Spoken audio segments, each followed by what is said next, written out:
Well, it must be that time of the year, I always say things like that, when we have certain guests with us. Martin, here we go. We can use that word now, TT, and the right thing and all that. In the right context. Because that was last year's Fun and Games, I think, wasn't it? On what you could say, what you can, there was a misunderstanding, but yes. Misunderstanding, sorted out. Okay, well, before we come to your operation, because I've got to ask you, because it's been fascinating to watch the goings on with your old pad, your old gaff on the promenade, on the bottleneck, which now the bottleneck appears to be a car park this year after all this. And I'm not asking you to kind of whatever, but you must have an opinion of what's going on. Well, yeah. I mean, looking back, I think it's a terrible shame. Really, I think it's going to be bad for the TT. For certainly 21 years, there's been something happening on that site, and I think the regular visitors and the locals are used to having a sort of exciting operation there. And for it just to be a car park this year, I think it's going to be a step backwards, really. But of course, I suppose maybe more business for you. Well, yes and no. I mean, yes, okay. I suppose there aren't too many negatives for us, except it didn't affect us last year. We had full houses every night of race week. Okay, yes, maybe we'll have a full house slightly earlier in the day, and I like to see lots of things happening in Douglas. I think we need to try and give people a reason to come into Douglas, come off the campsites, and have a big night out. And having nothing on the bottleneck is just a reason less to come in. Okay, moving on. You had fantastic weather last year. We did. Did that almost make things too tricky for you? I mean, you were having queues, weren't you? And you're the first to hold hands up to that one. Yes, we did. And no, we were. In some ways, it was a lovely problem to have, but we were swamped, and there were times when the queues for drinks at the bar were.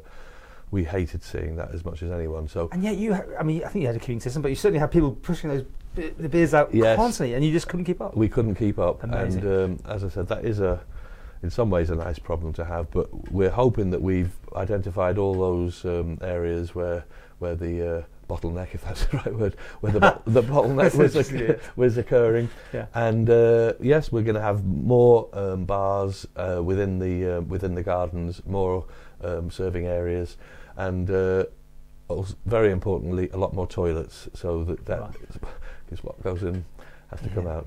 I mean, other lessons. I mean, you're expanding. Is it the same size? I mean, what else is going on there? Well, the footprint is the same. Yes, but there will be more. There'll be more canvas structures for people in case, I suppose, in case of rain.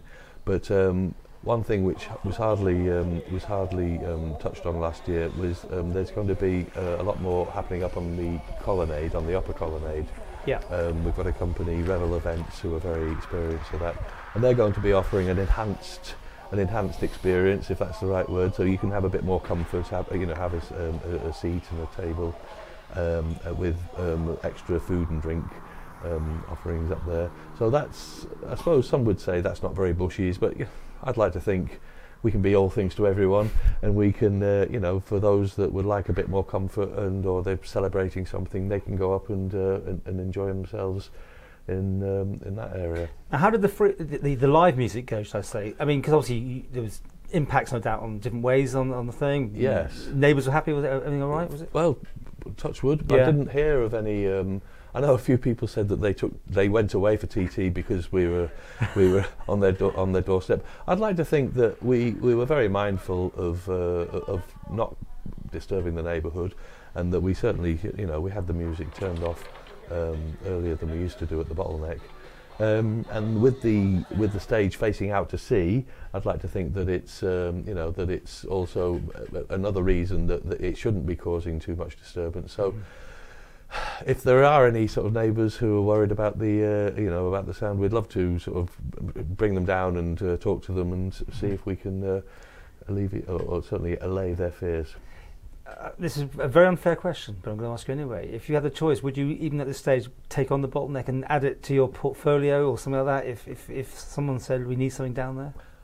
At this stage, I think too late, it would be. Yes, it's too late. I mean, but you know that place so well. we know it very well, but all of our sort of equipment and everything has pretty well been moved now to the villa. So it's going to be a car park.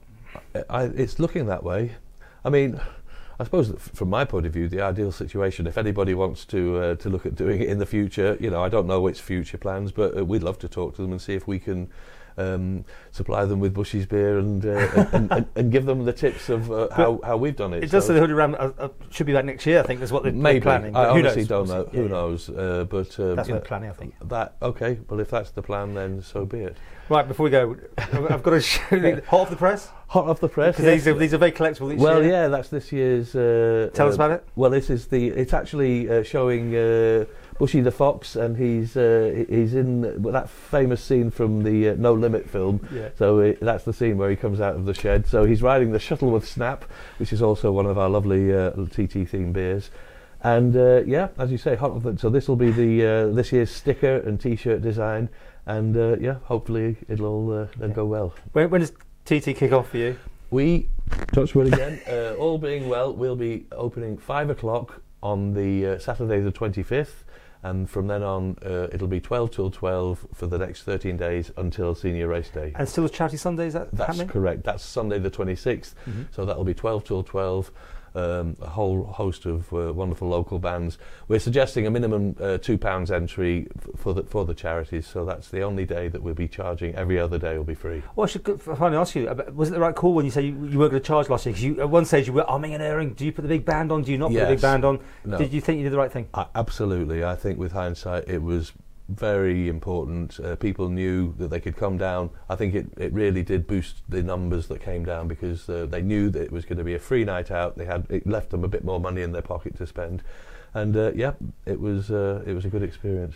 And how many pints do you think, or how many last year were sold? Good question. It's one of those great numbers. It is. I know. It's so hard for us to know, because we were having up to 14,000 people a day passing through, and so I suppose if you think that everyone, or I'd like to think it, most people would have 1 or 2 pints, so you 14,000 a day. Yes, amazing. I know, and it was it was wonderful. But I think the fact that we didn't charge was very important. And the other thing I'd love to try and put over is that because as you know, we had perfect weather last year, but if there's any sign of rain or anything like that, we're just hoping people won't be put off. Just bring your wellies, put on appropriate clothing. What Glastonbury is it going to be? Exactly, a mini Glastonbury, and we are set up for bad weather as well. Yeah. So that's why we put all the pathways and everything. So I'd like to think it shouldn't spoil anything.